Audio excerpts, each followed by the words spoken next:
Okay तो मैंने तो बताया था कि वो ब्रोंचाई से क्या होगी, डिवाइड हो जाएगी, मतलब ब्रोंचाई के जो पार्ट्स होते हैं ब्रोंकिल्स वहां पर पहुंच जाएगी। ठीक है, अब इसके बाद लंग्स पर आने के बाद ये क्या होती है, देखो यहाँ पर मैंने स्ट्रक्चर बना रखा है, ये है हमारे पास एल्वोलाई।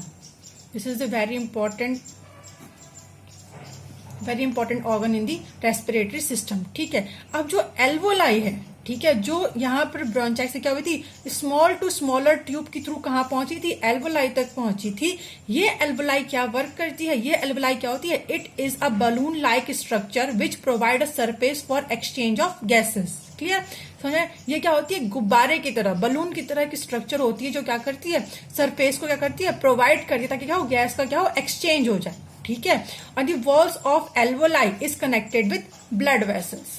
क्लियर, अब देखो जो ये ब्लड वेसल्स है, ठीक है, इससे जब ये कनेक्ट होती है, ठीक है, क्योंकि अब देखो जो ये यहाँ पर ये एल्वोलाई है, ये क्या है, इसका सरफेस क्या है, अटैच है किसके साथ, ब्लड वेसल्स के साथ।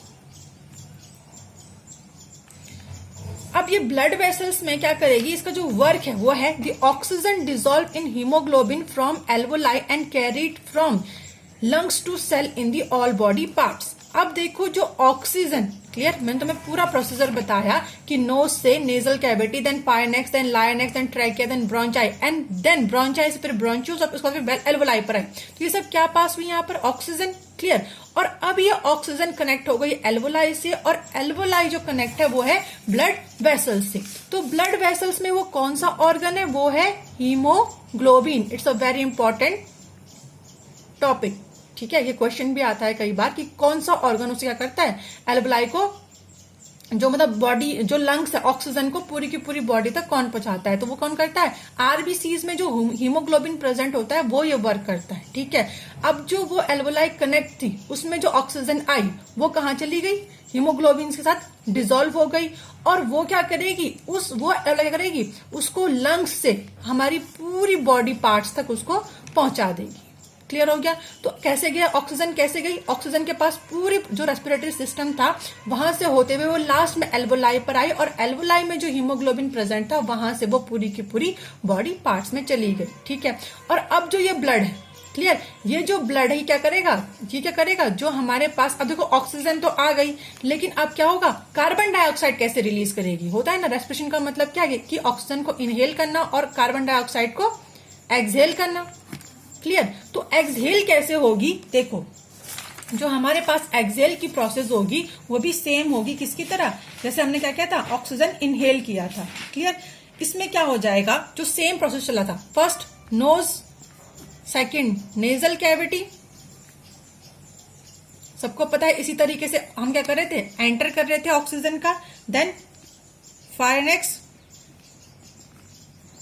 Then larynx, then trachea and then bronchi and then bronchioles। Clear, और उसके बाद हम किस पर आ रहे थे, एल्वोलाई पर आ रहे थे। तो अब इसके बाद वो क्या हो रही थी, हीमोग्लोबिन से मिल रही थी और फिर क्या कर रही थी, पूरी बॉडी पार्ट्स पर चली जा रही थी। ये किसका काम है, सिर्फ और सिर्फ ऑक्सीजन, क्योंकि फिल्टर हो रही है वो नेजल कैविटी पर। अब यहां से जो बॉडी पार्ट है इसमें जो हमारे पास कार्बन डाइऑक्साइड है, ठीक है, यहाँ पर कार्बन डाइऑक्साइड भी तो एक्सहेल करनी है, वो क्या होगी, जस्ट इसके रिवर्स या अपोजिट चली जाएगी, और फिर इस तरीके से वो नोज की थ्रू क्या हो जाएगी, आउट हो जाएगी। क्लियर, समझ में आ गया कि ऑक्सीजन कैसे करते हैं और कार्बन डाइऑक्साइड को कैसे एक्सहेल करते हैं। तो जो प्रोसेस ऑक्सीजन का इनहेल करने का है वही प्रोसेस कार्बन डाइऑक्साइड को एक्सहेल करने का है। Haemoglobin is responsible for the all process. ठीक है, हीमोग्लोबिन में जो कार्बन डाइऑक्साइड होगी वो क्या हो जाएगी, एल्वोलाई पर आएगी, वहां से वो ब्रोंचूल्स पर आएगी, फिर ब्रोंचाई पर आएगी, फिर ट्रैकिया, फिर लाइनेक्स, फिर pharynx, then nasal cavity and at last nose पर आएगी। तो ये है तुम्हारे पास पूरी की पूरी प्रोसेस ह्यूमन रेस्पिरेटरी सिस्टम पर। अब इसके बाद जो सेकेंड टॉपिक है वो है रेस्पिरेशन इन प्लांट्स। क्लियर, तो इसमें जो हमने पढ़ना है, हमने सिर्फ एक टॉपिक इसमें पढ़ना है, वो है gases exchange occur in plants through.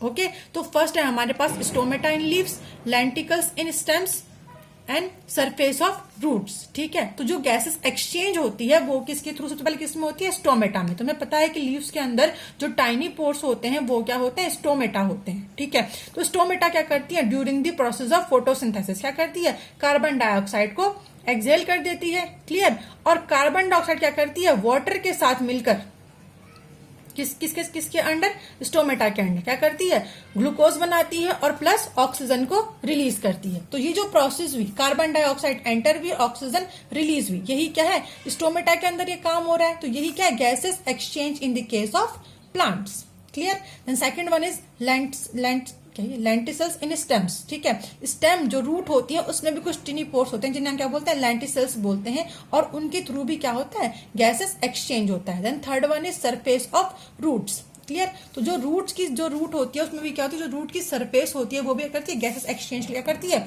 अपना पूरा पोर्शन उन्हें देती है। ठीक है, इसके अलावा during respiration plants absorb oxygen and use them with glucose to create carbon dioxide, H2O and energy. Clear, तो यहां पर जब रेस्पिरेशन की प्रोसेस होती है तो उसके जरिए ही एनर्जी बनती है। कैसे, जो ग्लूकोज हमारे पास है, ठीक है, जब रेस्पिरेशन होगा तो ग्लूकोज की फॉर्मेशन हुई, तो क्या होगी, जब फोटोसिंथेसिस होगा तो क्या होगा, हमारे पास क्या हुई, ग्लूकोज की फॉर्मेशन हुई। तो वही ग्लूकोज क्या करती है, ऑक्सीजन के साथ मिलकर कार्बन डाइऑक्साइड प्लस H2O और प्लस एनर्जी की फॉर्मेशन करती है। ठीक है, तो this is the process of respiration. तुम ध्यान से देखोगे तो जो ये प्रोसेस रेस्पिरेशन की हुई है ये किसके रेसिप्रोकल होती है, फोटोसिंथेसिस की।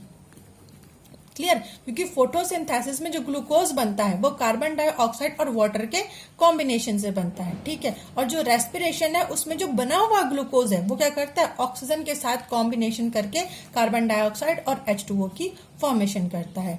तो so this is enough for today. और तुम लोगों को क्या करना, ये सारे नोट्स पेयर कॉपी में लिखने हैं with neat and clean diagram. Okay, thank you.